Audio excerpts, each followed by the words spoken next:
Hello, Kahoot. Did you know your intuition is always speaking to you? It's true. It actually is. But you know what? You don't take the call from intuition because you are on the other line with culture. Mm-hmm. And in this episode, we're going to talk about connecting with our intuition and learning to trust the messages it has for us. Yeah. And there's also a surprising amount of discussion about wearing fish as headwear. Come listen. See you on the other side. Hi, I'm Martha Beck. And I'm Rowan Mangan, and this is another episode of Bewildered, the podcast for people trying to figure it out. Trying so hard. And yet never really getting there. Never succeeding. But that's okay. Stick with us because, as Camus said, the struggle itself alone is enough to fill our hearts. We must imagine Sisyphus happy. I was hoping you'd get to Camus at the very, very, very, very beginning of this podcast episode. I always like to kick off an hour of droll comedy with an existentialist quote. Droll comedy? You flatter us. Well, you know, we have our aspirations. We haven't figured it out, but we have our moments. We have our dreams. Is that so wrong? What are you trying to figure out? Oh, I was just going to ask you. So I'm really trying hard to figure out why orcas in the northern Pacific for a while picked up a habit of wearing salmon on their heads, dead salmon, and then they stopped. And now they're doing it again. And I cannot for the life of me figure out why or how. Yeah, I mean, I have to say it's the how that stops me in my tracks. Maybe they help each other because, like, if all you had were two little flipper flips, I mean, they're not little, they're pretty huge. And then you had this big old bulbous head. How are you going to stick a salmon to that noggin? It doesn't make sense. Is there a way that they could, like, swim to keep the salmon in place? They must, because and I've seen pictures, according to scientists, it's a thing that happens. And how in the water do you keep a salmon on your big bulbous head? Yeah. Well, yeah. You've seen. Is this real? Hang on. Is this real? No, it's a real thing. It's a real thing. I like that they're doing it. Like I love that they're doing it. Yeah. I mean, the salmon. I'm sorry for the salmon. Well, they go and they reproduce and then they die anyway. So it's kind of like, in that area, that's where they go to die. And, you know, then they get worn as a hat. That's where they go to die. The water. Sorry, people. I am so sorry. She's hooping. I've had the whooping cough.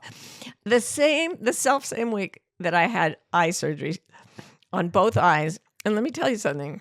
That is a frightening situation because you're so afraid that one of your whooping coughs is going to pop your eyeballs. On account of they're already compromised from the surgery. Yeah. Yeah. It's been a week. Makes me want to wear a salmon on my head. It makes me want to wear a salmon on my head. Well, that's what it is. An outbreak of whooping cough.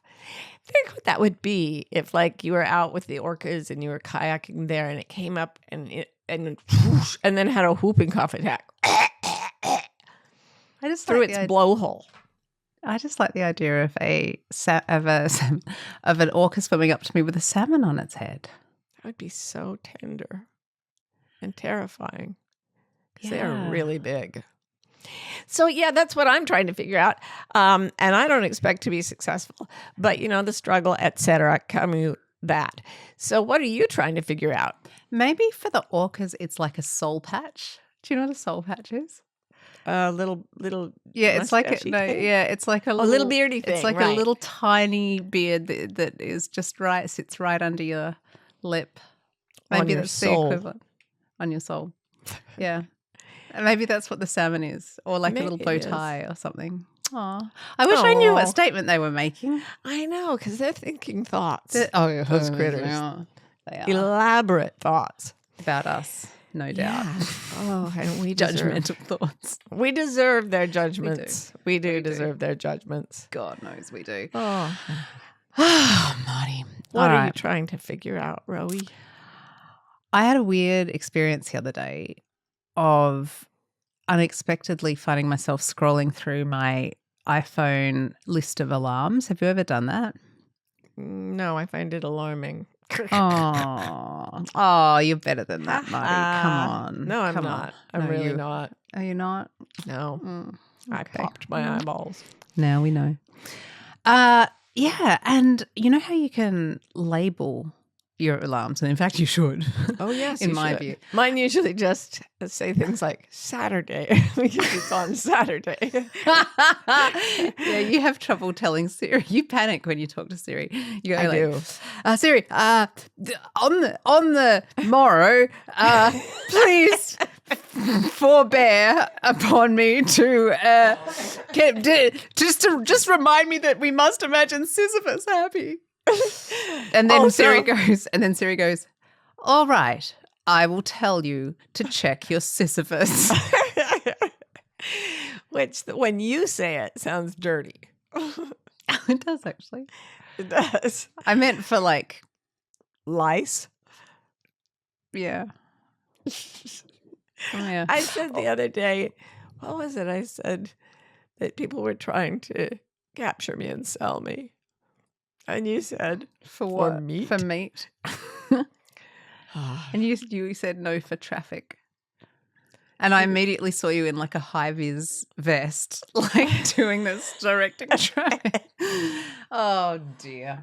Oh, no. Seriously, what's to now. become of us? What's to become of us? I love it how you always say seriously and then lead into something that's like by the nature of this show not designed to be serious. Anyway, I'm talking about alarms, and I'm talking about the deep insight that I had into my own psyche by watching how I'd labelled alarms over the years, because I never reuse an alarm. I always just add a new one. So Are you serious? You never reuse them?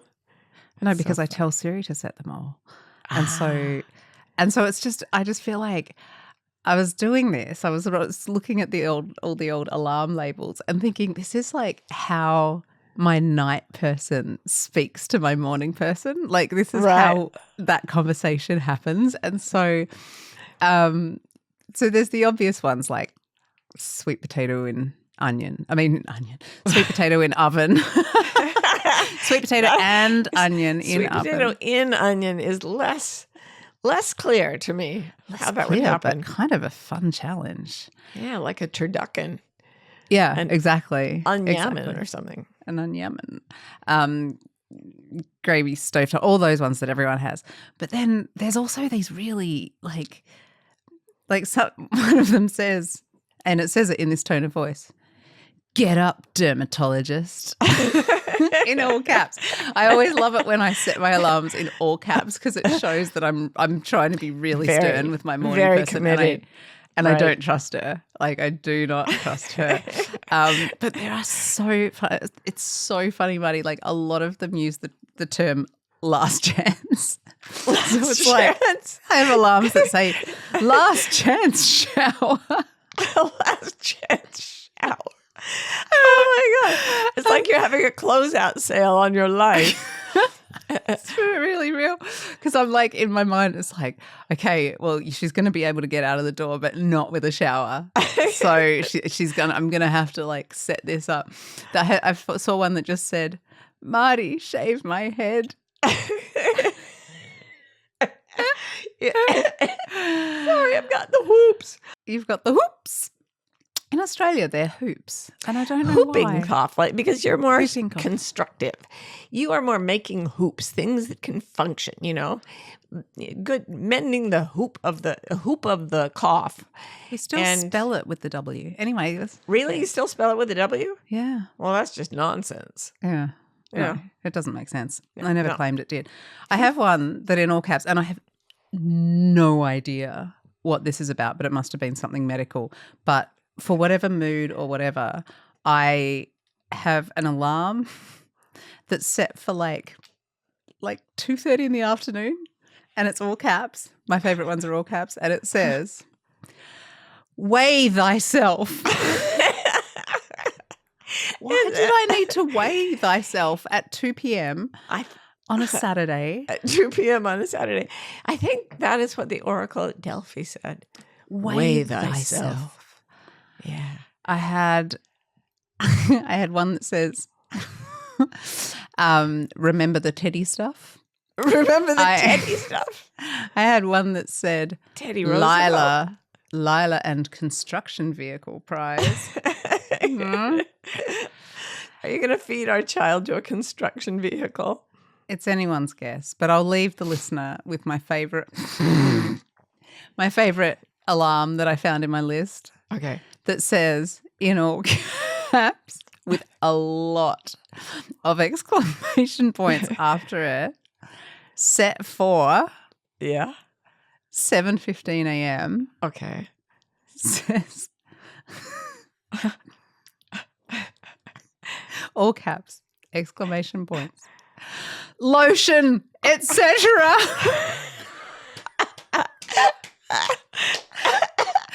Lotion, etc. What was the urgency and what was the etc.? Like, what is etc. to lotion? I can't laugh. My whooping cough is too hard.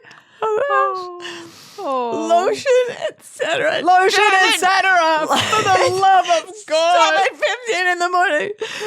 Not just the lotion. Not just the lotion, but things that are like lotion, but I can't go into it, what they are specifically. Just similar items. At 7:15, last chance. Last chance for lotion, etc. God almighty. It's a strange thing to have a psyche and evidence of it. I think that we just should get to the point where our phones do everything and our psyches are out the window. They'll just sit around alarming each other. Lotion, etc. It's very much like how our psyches are, though. We just sit around alarming each other. Oh, that's a really good point. And actually, an excellent segue into our topic. I was hoping a segue Did was you coming do that on purpose, Rowie? Oh, no, I totally didn't. Oh, cool. No. Well, it is. But I'll take credit. Because we have a metaphor we intend to torture. Yes, we do. As always. As always. Yeah. I mean, would it really be bewildered if we didn't torture a metaphor? Torture a damn metaphor. I'm against torture. I want to be clear about that. But when it comes to metaphors, fuck them. If you are enjoying Bewildered, there are a few ways you can express your support for us. You can subscribe to the pod or follow it depending on your app. It's a great way to get us in front of more people. And as always, we love a little rate and review action, especially when the reviews are kind and the ratings are high, strangely. And finally, if you really want to go to the next level with Bewildered, check out our online community, wildercommunity.com. We'll see you there.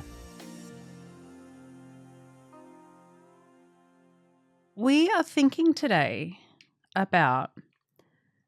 and we were talking about mobile phones. So this is all perfect. It's perfect. It's like we planned it. It's like we did any professional preparation. It's just amazing. Much almost like that. It's so similar to that. It's like I had lotion, an alarm. etc. Preparation, etc.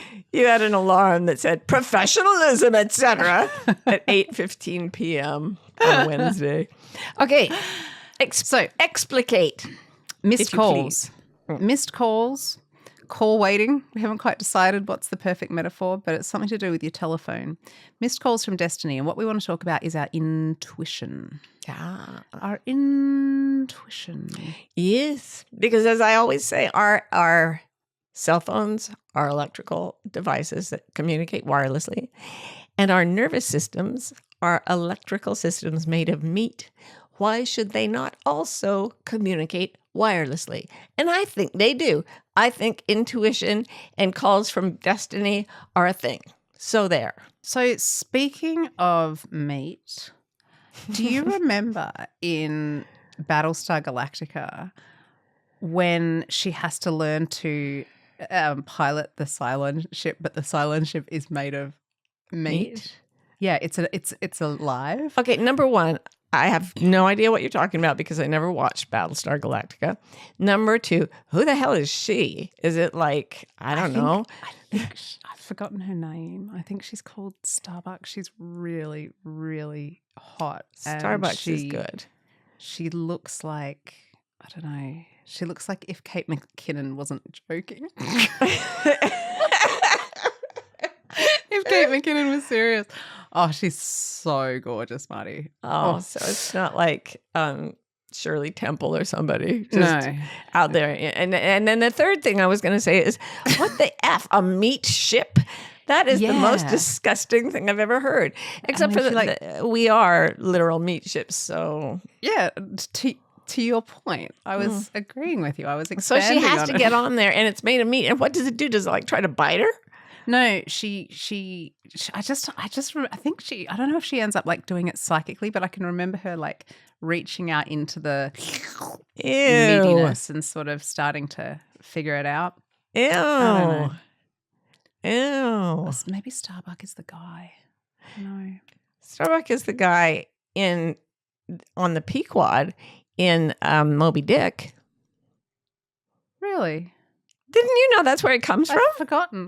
That's why it's got the emblem of the mermaid and everything. It was on the front of the Pequod in Moby Dick. Yeah. And Starbuck was one of the, I think it was the ship's mate or the cook or something. We've got to educate our child. Yeah. Yeah. But that's a great callback. It's a great callback to the orcas with the salmon on their head. Too. That line of reasoning, I'm glad I know you well, because as I recall, we went from Battlestar Galactica, hands deep in the meat ship, right, to unfortunate Moby Dick, and Starbucks to we must educate our child. Which part of that? Like, is it the meat squish?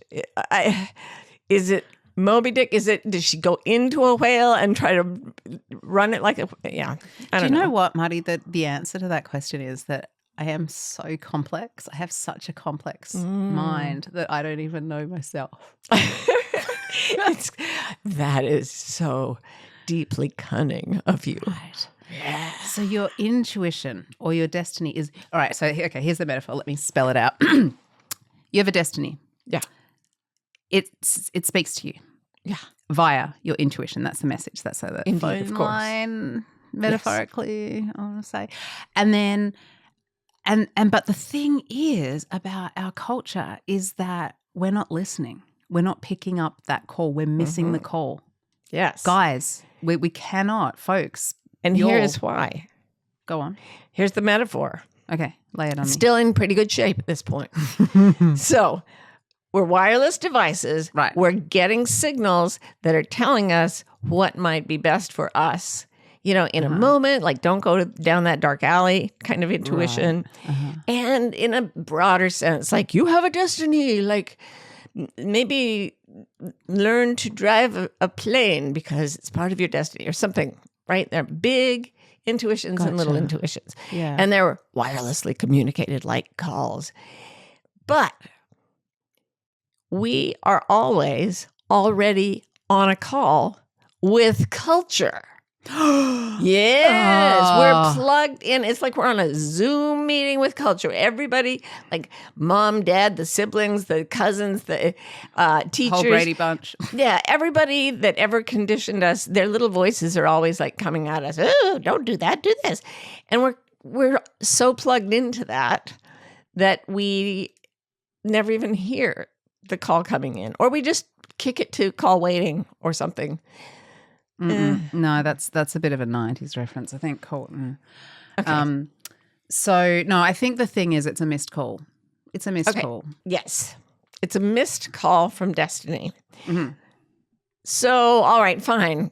Metaphor stipulated. Mm-hmm. How does this work in real life in a non-metaphorical sense?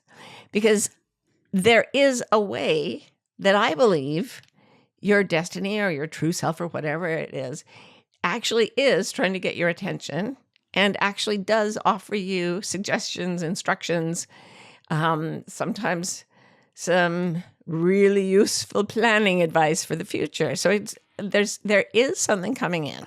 Yeah, I think anyone who's listening to this, I don't think anyone's going, no, there's no such thing as intuition. I think we all know, like we've all felt that feeling, right? I have to say we went through a whole pre-discussion here going, okay, we won't say that we believe in intuition because that would be so bourgeois, but we will say that we have had our own experiences with intuition and it's a scientific possibility. And Rose said, no, anybody out there listening to us already believes in intuition. It's not something you believe in or not. It's something you know in your body. It's something that if you say to me right now that that's bullshit, you are trying harder. You are like burning more calories denying it than it would take to accept it. Do you know what I'm saying? Like it doesn't. That's bullshit. And the way I think of that, but I just no. Sorry, I need to. I can't let this go any further without saying yes. Neither of us said the word bourgeois. That didn't happen. I thought it. You thought it was bourgeois to talk about No, intuition? I didn't. I just made that up.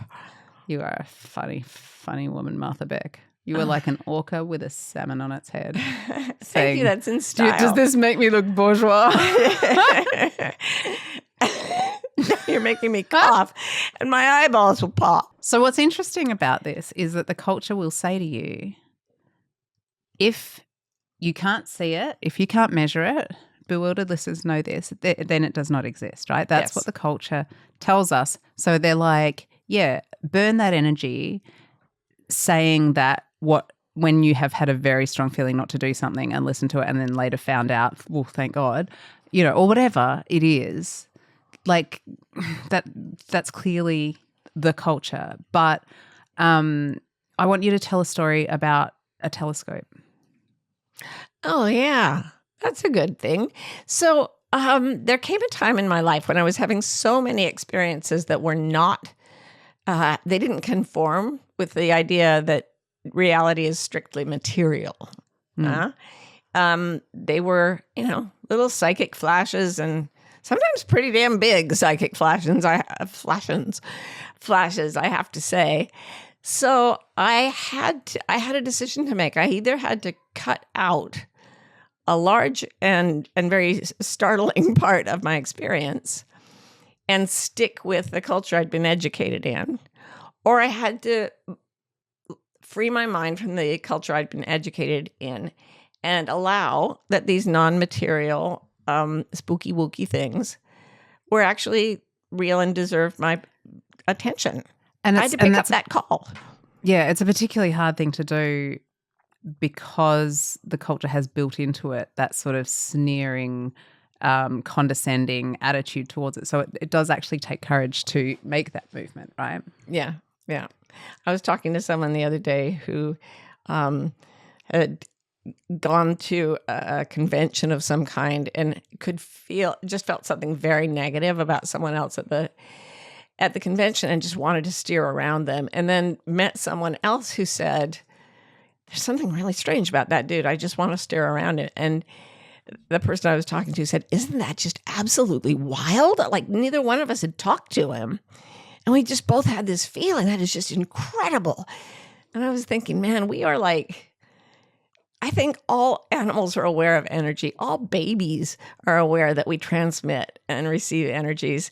And here's this brilliant dude, famous and well-known and everything. And he's absolutely blown away at the ABC level of I'm picking up an intuitive hit, We dumb ourselves down in this one area to the point where like cats must just look at us and think, what morons. Oh, Marty, I don't think that's fair. I think we dumb ourselves down in all kinds of areas. Also, to be fair, cats think that about us in every area. So. Well, that's quite right. So what about the telescope then? The telescope. Okay. So I'm having these experiences and I'm like, how do you, what? So then I thought, well, religions and traditional societies have things they say about this. They train people. They call them very bourgeois. They're very bourgeois in some cultures. No, they're considered real and in some way manipulable, that you can make yourself more accessible to them, that you can connect to them, that you can disconnect into energies, very much like we use our cell phones. And in order to do this with energetic phenomena, they have practices. And I've looked at practices from all over the world because I was fascinated. I mean, this stuff was happening to me. I wanted to explain it. I believe in science, but I don't think our brand of science in our culture has gone. I don't think it knows most of the reality we experience every day. So bourgeois. Yes, so bourgeois. So I looked at all these rituals and everything, and usually the primary practice is learning to still the mind. And there are different ways of doing that. But if you can still your mind, your verbal, logical mind, and I think this has everything to do with sort of bringing the whole brain online, the right part of the brain being the part that picks up the signals, I think, the right hemisphere. I just completely lost my train. Oh, yes. So I tried these things. Have pity on me. My eyeballs popped.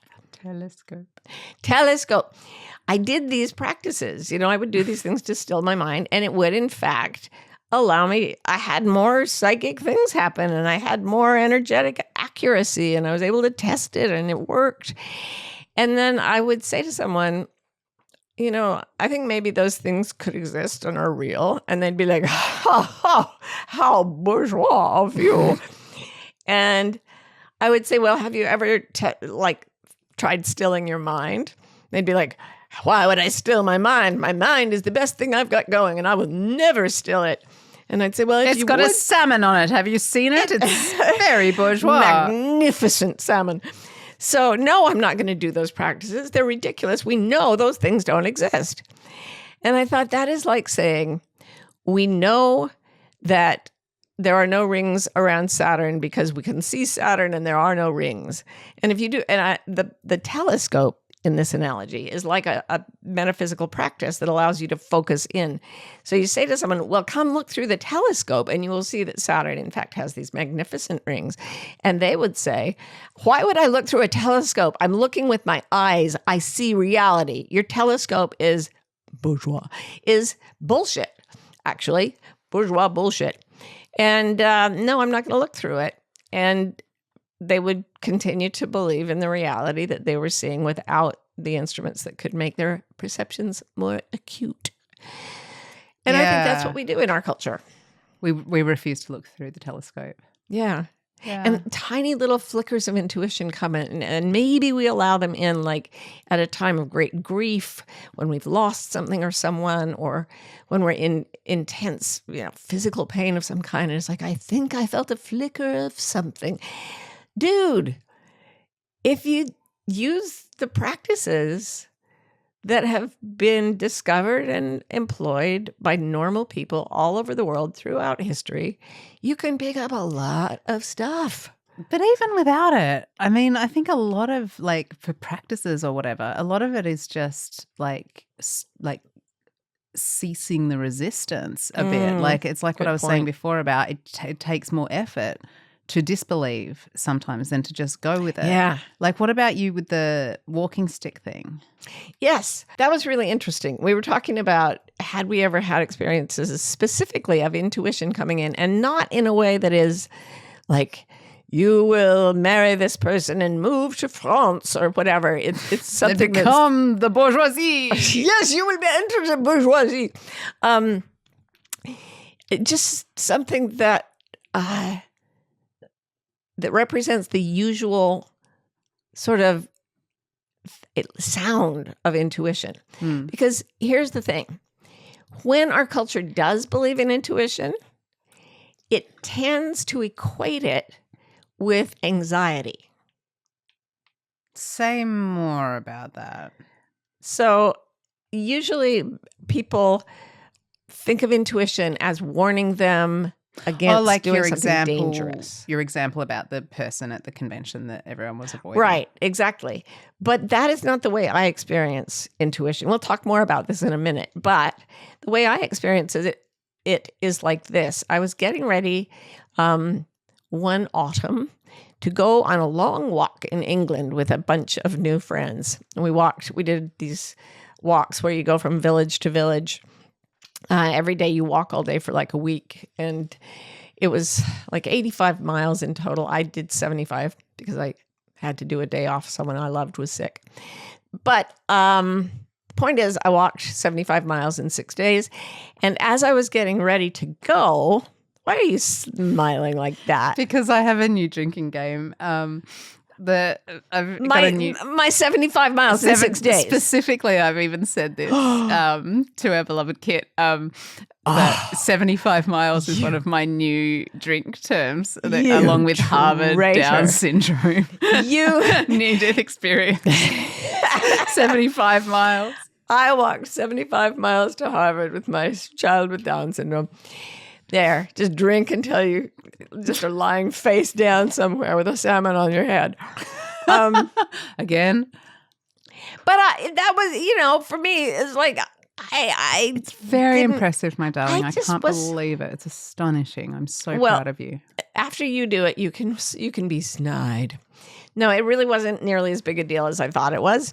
But you, my very beloved Rowie, are very into the equipaje, the equipment. Actually, that means luggage. The equipment that goes along with any activity. I love me some equipment. You love props. I do. So you got me a very, very fine and fancy set of walking sticks. Yeah.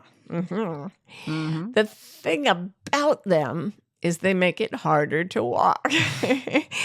That sounds like me. But boy, they're cute. And you were like, are you walking with your sticks now? Is it easier? And I was like, well, I'm burning twice as many calories and my shoulders ache all the time.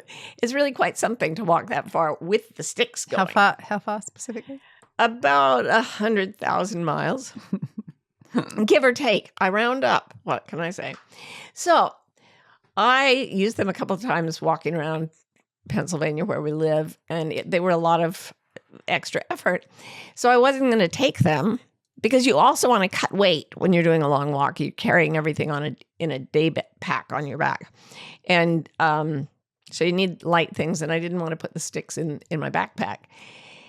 And I was packing and putting things in, taking things out, really like it was a weird packing situation. I don't usually do that. So I was editing like crazy.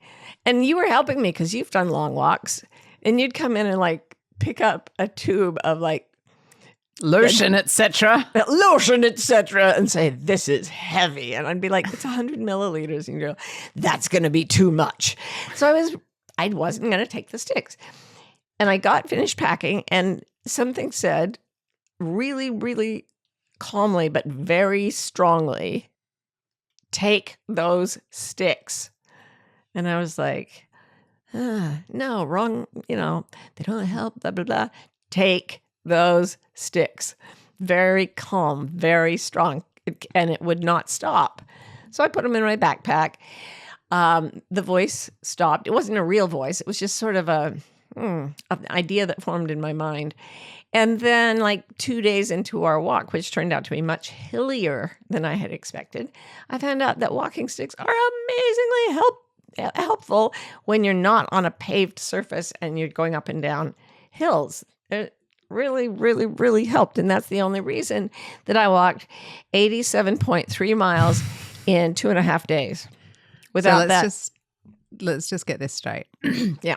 We don't need to obsess over how far you walked. We know it's very impressive. Yes, but I just want to go back for a moment to the bit where your intuition said to you, Martha, your wife is always right about everything.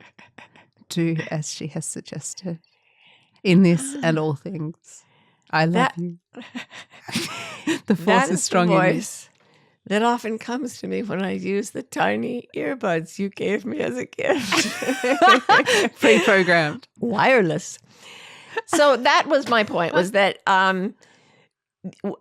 when you get a bolt of intuition, it's like that. It's very calm, very pragmatic usually, and it doesn't feel metaphysical, even though it is. And we both had it at the same time one time, remember? Yeah. I love that it doesn't feel metaphysical because it's the cultural lens that says like it should be like Gandalf brandishing his staff and lightning coming out of it or something. It's just part of our bodies. It's just part of our makeup that we can sense this stuff if we aren't busy talking to culture or listening to the elevator hold music that culture's doing at all times. Sorry, metaphor torture. We moved across the country some 6 years ago. Maybe you should make them drink every time we tell them that too. Yeah. We do talk about it a lot. Just kind of because it's the last thing we actually did. Yeah. We moved across the country and then we sat in a chair for 7 years. Basically did. All right. Yeah. Yeah. We were cruising around. We were looking at houses in New Jersey.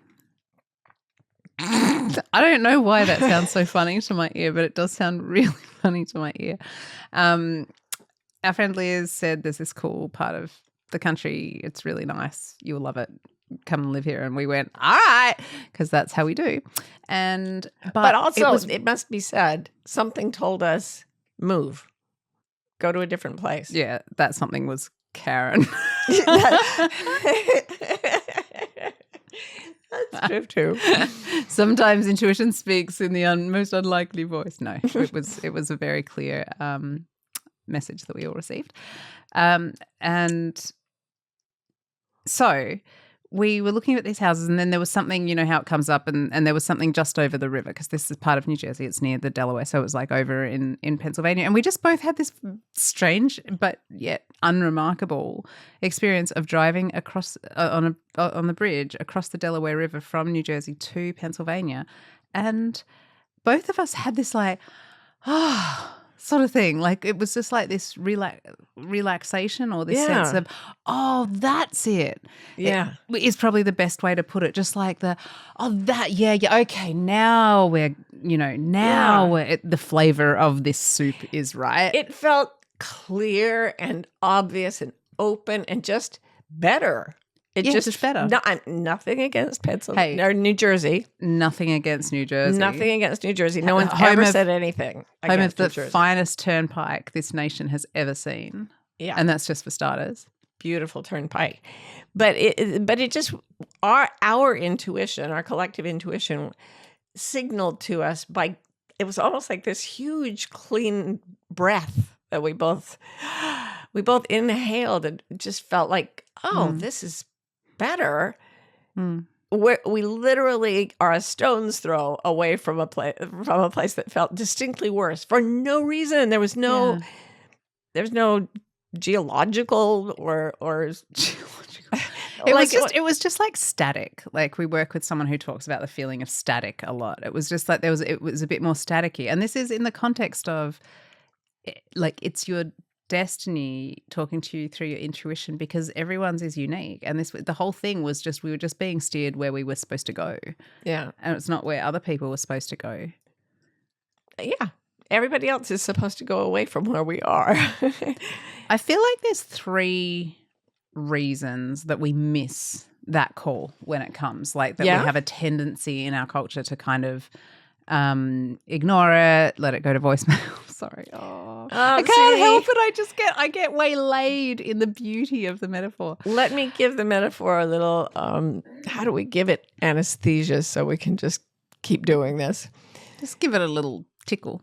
Give it a little tickle and some laughing gas. Okay, tell us these 3 reasons we miss the call of intuition. So I was trying to figure this out. And I was like, let's mix the metaphor and imagine, all right, so let's imagine that you're walking through the woods and your best life or your ideal sort of circumstances are like trying to steer you on a path through the woods. And I was like, what's 3 things that would stop us listening to that? Following those imperatives to turn left here, turn right here, whatever, walking through the woods. And the first one I thought of in terms of the culture, this is what the cultural stories we're listening to.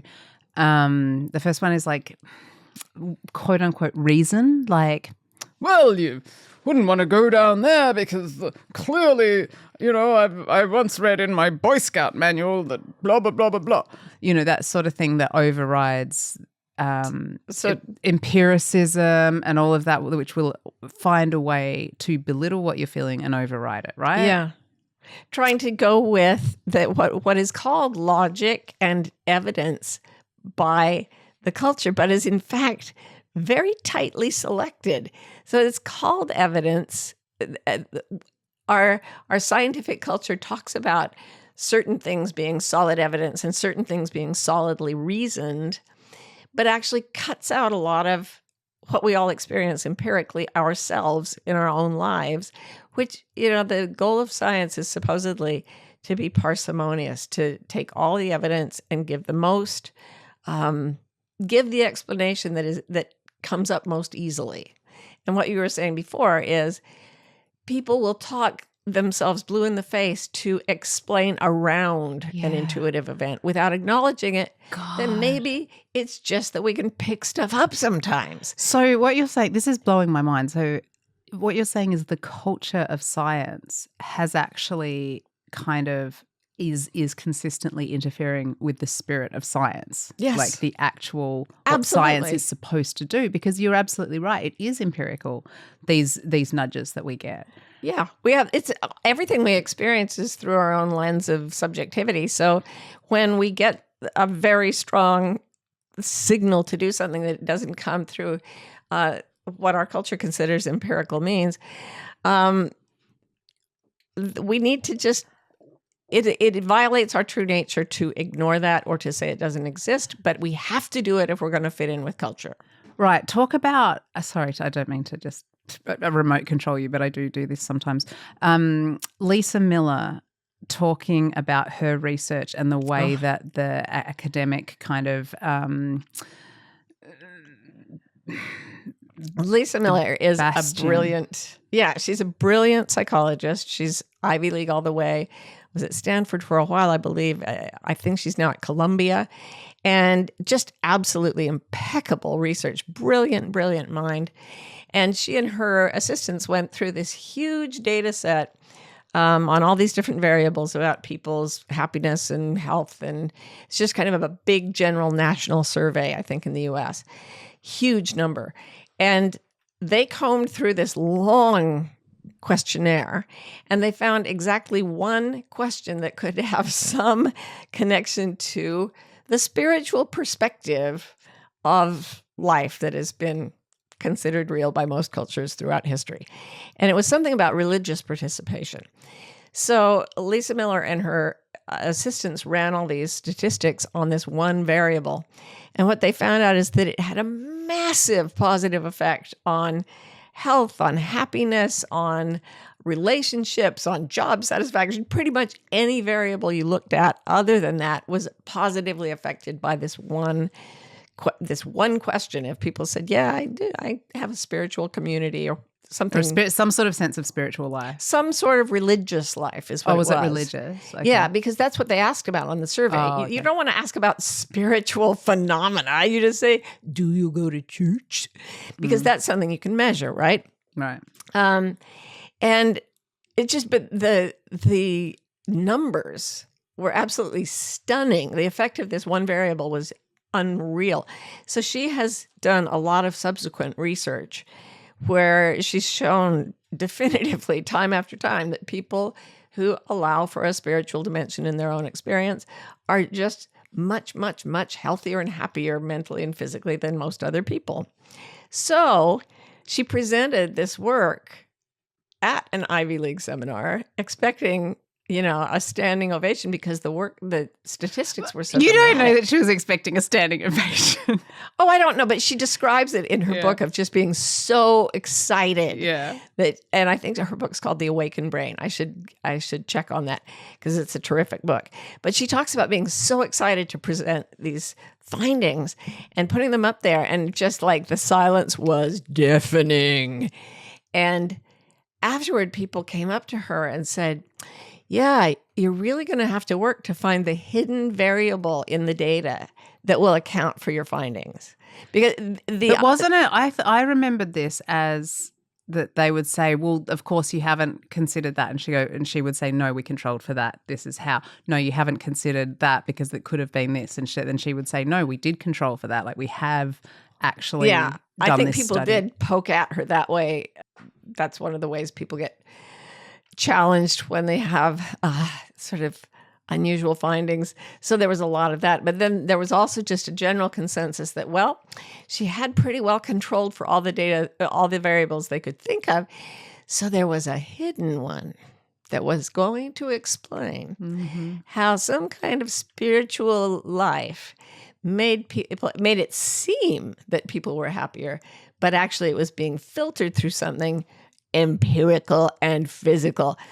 So the logic got really ornate, trying to work around people's experience into the precise box our culture wants to believe in. Right. And so that's anti, what do you call it, Occam's razor? Like, yes, like that just believe it. It's like my favorite thing in I don't know if I've talked about this on the podcast before, but my favorite moment in the C.S. Lewis books is when in The Lion, the Witch and the Wardrobe, when the older brother goes to the old man that they're staying with. It's the Blitz, and so they've been sent out to this country house, and says, my little sister says that she's going into a wardrobe and going to another land, and the professor's like, yeah. All right, so why don't they teach logic to these people? Okay, so there are three options. She's lying. Do you know her to be lying? Do you know her to be a liar? No, she's absolutely not a liar. Well, then she's mad. She's delusional. Do you have any evidence that she's delusional? No. Okay, so what's the third thing? She's telling the truth. Duh.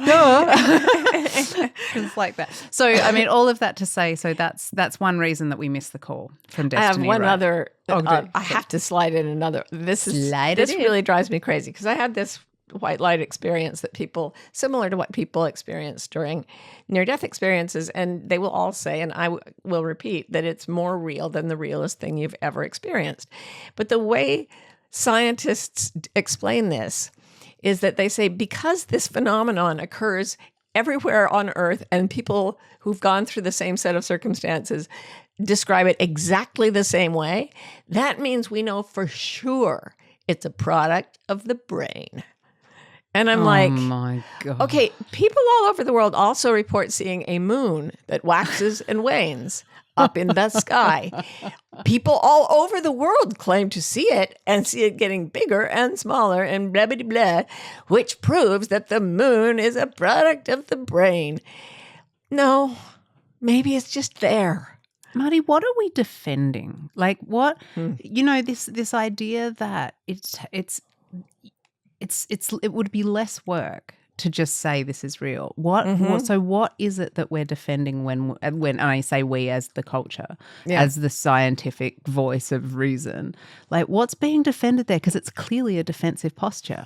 Well, if you read a whole bunch about the brain, what you will find is that the left hemisphere tends to be in control of the what we call logic and reason, and most of language and counting and the passage of time and all of that. And that it tends to tell fear-based stories and try to control everything around it. So the same part of the brain that measures things and wants to them to be very physical is the same part of the brain that wants to control everything and that is afraid of everything. So I think what we've got is a fear-based culture that is like hanging out mainly in left hemisphere dominated functions. And in that part of the brain, it's like a part of us that is terrified of losing control. And if you said to someone in a science class, at, I don't know, an Ivy League university like Harvard, if you said, okay, I completely believe in physics as we know it, and I also, when I close my eyes at night, I can see what's happening to my relatives far away, and it's verifiable, and I've tested it 25,000 times. The whole control mechanism, the whole structure would have to break open if that were possible. And I think it partly was a push back against religion when it first arose in How Europe. ironic that it's so religious now. Yeah, people, exactly. It became dogmatic, but people were tired of being burned alive for knowing that the earth goes around the sun and not vice versa. So they said, none of your religious nonsense. We're just going to look at what we can measure. And then they became their own dogmatism. And now we've got dogmatism that says there is spirituality, but we get to control it, the authorities of the church, whatever the church is. And then we've got, there's science, there is no spirituality, and we get to control everything. Fear and control, fear and control, fear and control. Silly. Boring. So boring. We're walking through the woods. The first noise that's going on that stops us hearing the call of, our own intuition on in which way we should be walking, that's reason. Yeah. That really dominant voice of culture. Yeah. I would like to posit that the second reason Yes. we don't pick up that call, Yeah. I like to call it, in my many years of research into this, I have decided to call it the Blair Witch phenomenon. Oh, do tell. So you're walking through the woods. Yeah. Yeah? Yeah. And then you just suddenly think, oh, shit, what if I saw one of those creepy stick things hanging from a tree there, like in the Blair Witch Project? Now I'm anxious. Now I'm thinking about the Blair Witch Project. Now I'm thinking about creepy things in the woods that might grab me with a jump scare. And then you can build stories that basically lead us on a path to paranoia, which will cut anxiety and paranoia, will cut that connective tissue between what we know to do and what we're doing. Yeah, so this is what I was saying a little while ago about insofar as our culture does allow that we have some kind of intuition, it very often confuses it with anxiety and even to the point of paranoia. So people don't think of intuition as a friendly, practical voice that tells you things that sound fun. But in my experience, it is. What people think, and we were reading this, something online about how to be okay in the apocalypse or something. And it said, at times when there's a lot of social disruption, your intuition will grow sharper and you must trust it. And I thought, most people I know think that means having to stay anxious about whatever's going on in the world, because anxiety itself is the source of solid information about what to do next. Yeah. I used to think that way, and I only recently stopped thinking that way because I realized that nothing intuitively accurate comes out of anxiety. When I've had intuition about danger, it's been super calm. Have you ever had intuition about something, avoiding danger, and it didn't scare you? It's not like the stick figure in the woods. It's just like, hey, let's do that. Yeah, and it seems connected to that thing like when you have a car accident or whatever and everything slows down. It's like a faculty that we have that it's almost like that's actually reason. It's what the cultural voice that says this is the actual physical version of that, which is just like, okay, now you're going to lift this arm and you're going to turn this, and instead of braking, you're going to accelerate through the and so and it's so interesting how you start moving your body to describe it, because I do believe it comes through the whole brain, not just the left hemisphere and not just logic and reason. And it's almost the wisdom of the body. Like when I grab why is the body sticks, separate from any other kind of wisdom? That's a cultural distinction to begin with. When I had the thing with take those sticks, I really think it was my body sending that message. I didn't know how helpful those sticks were going to be in my head. I had read about it. I theoretically said, it's easier on your knees or whatever. But my body had been out with the sticks a little bit, and it knew something that my brain, my verbal brain, was not allowing. And it knew it very calmly. And I've also had things about the future, things I should do in the future, and they're calm. They're never panicky. And so by tuning into anxiety, thinking that it's intuition, we totally miss all the calls from our destiny. And the thing that those two types of storytelling have in common, the supposedly rational one and the fear and the anxiety-based one, is that they're both very sure that they're the right answer. Like they're both very beguiling and very convincing, and very like they diminish any other alternative. Yeah, and they kick up a kind of fight or flight response. Like they're a little bit combative, a little bit like definitive, or they scare you and make you want to run.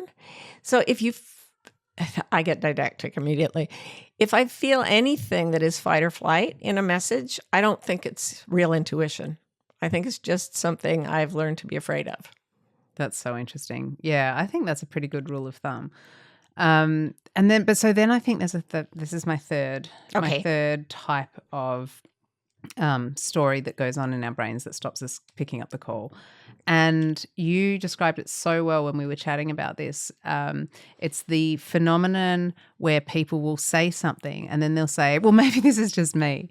Mm-hmm. And so we I'm kind of thinking about it in terms of consent, like the forcing of consensus that comes in culture. We talk about on Bewildered, we like to talk about culture is coming to consensus while nature is coming to our senses. And so this sense of if it's just me, that in itself disqualifies it from being the right information is, and that's absurd because it is just you. It should be just you. You're the one receiving the message for you. Mm-hmm. If it's not the message for the other person.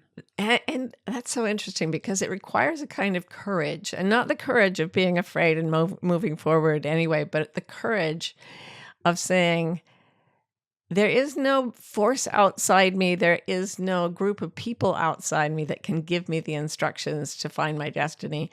I have to trust what I feel and hear as the call in my own being. And I have to trust that despite all the pressures telling me not to. That's a pretty brave position. But it also, I think, feels it feels like when you say that, I feel like there's something settling, like the right puzzle pieces clicking together. And it's like, oh shit, nothing is going to do this for me. But wow, I have the capacity to do this myself. Yeah. So I want to talk a little bit more about how we go about doing that in just a minute.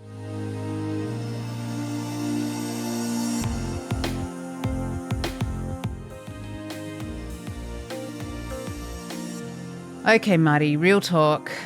How can we hang up on culture once and for all so that we can finally be ready to listen to the intuitive hits that are coming through all the time? Well, I love the way this metaphor frames it up because people do really think just moseying along, taking group calls from culture all the time, that somehow their intuition is going to break through all the conversations they're already having in their heads with culture. Right. So it's like we're on a Zoom call with 50 people and no one's on mute.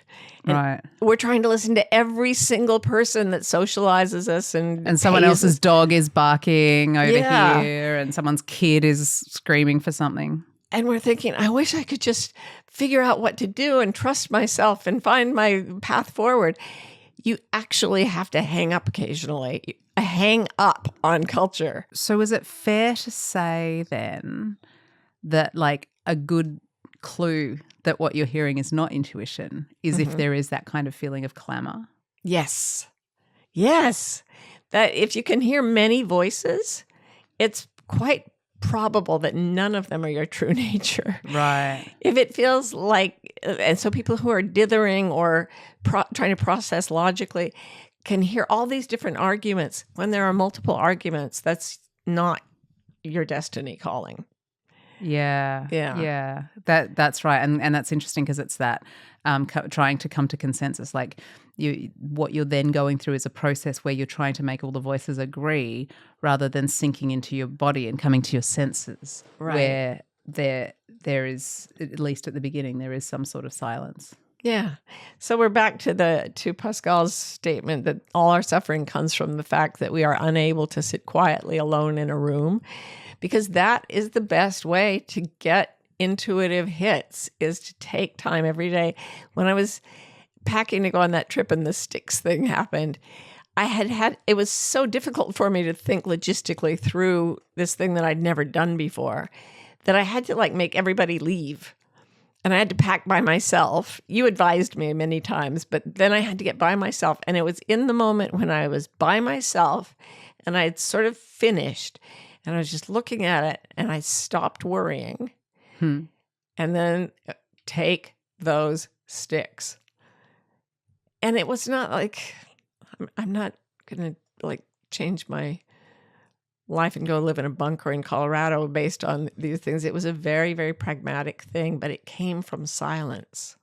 It's interesting that, like, sitting alone in a room, we don't talk specifically about solitude that much on Bewildered, and yet it is the only context or the only like circumstance in which legitimately we could say there's no culture, although there's always a little bit in there, if you know what I mean. But and so as a very practical kind of way to hang up on culture and start learning to use our intuition, solitude and silence is a great start, right? Yeah, and then listen, but don't listen for something that is frightening. Oh, go and do this. Don't listen for something that sounds arduous or dark. Like, I really believe the real voice of intuition it always has a kind of touch of joy to it. And it always feels like you're being lifted. It's a pleasant feeling. And we think things have to be huge or magical or whatever. And in fact, they're usually just fun. I want to suggest something. I agree with the fun and the pleasure aspect, but I think that listen is maybe not quite the right verb, because I think if we're listening, there's some sort of vigilance there that because I think we what we actually have to do when this knowing actually manages to penetrate is we need to hear. Right? So instead of being in this readiness that it's like you don't know when it's going to happen. Yeah. So when it does, instead of waiting for it to happen, when you do hear it, when you hear it, let it land, let it actually acknowledge it. Yeah, and I do think that it reminds me of a quote from the book Fierce Invalids Home from Hot Climates by Tom Robbins. There's a parrot in that book, and the only thing it ever says is, people of the world, relax. And instead of listen, I really think the key is to relax. It's that simple. Yeah. And then trust yourself. Yeah. Trust yourself. And I think over time, as you develop evidence that it's real, through your own experience, which is actually the scientific method. There you go. I've got to say, you're building the metaphorical muscle to be more and more in touch with that faculty, which isn't actually woo-woo in particular. It's just a faculty that the church of our current culture doesn't allow. Says it's wicked. It's wicked. And nonsensical. I want to burn it on a stake. And then put it on my head and swim about. It's a weird episode. It's a very weird episode. If anyone's still listening, thanks for bearing with us. Oh my God. All right. No, but so there it is. Like your destiny is always calling, and literally unplugging and relaxing and then trusting what comes is all you have to do. And I think we should cut the previous hour of this podcast and just say that. All right. But first, let's not forget to say, stay wild! We hope you're enjoying Bewildered. If you're in the USA and want to be notified when a new episode comes out, text the word WILD to 570-873-0144. We're also on Instagram. Our handle is Bewildered Podcast. You can follow us to get updates, hear funny snippets and outtakes, and chat with other fans of the show. Bewildered is produced by Scott Forster with support from the brilliant team at MBI. And remember, if you're having fun, please rate and review, and stay wild.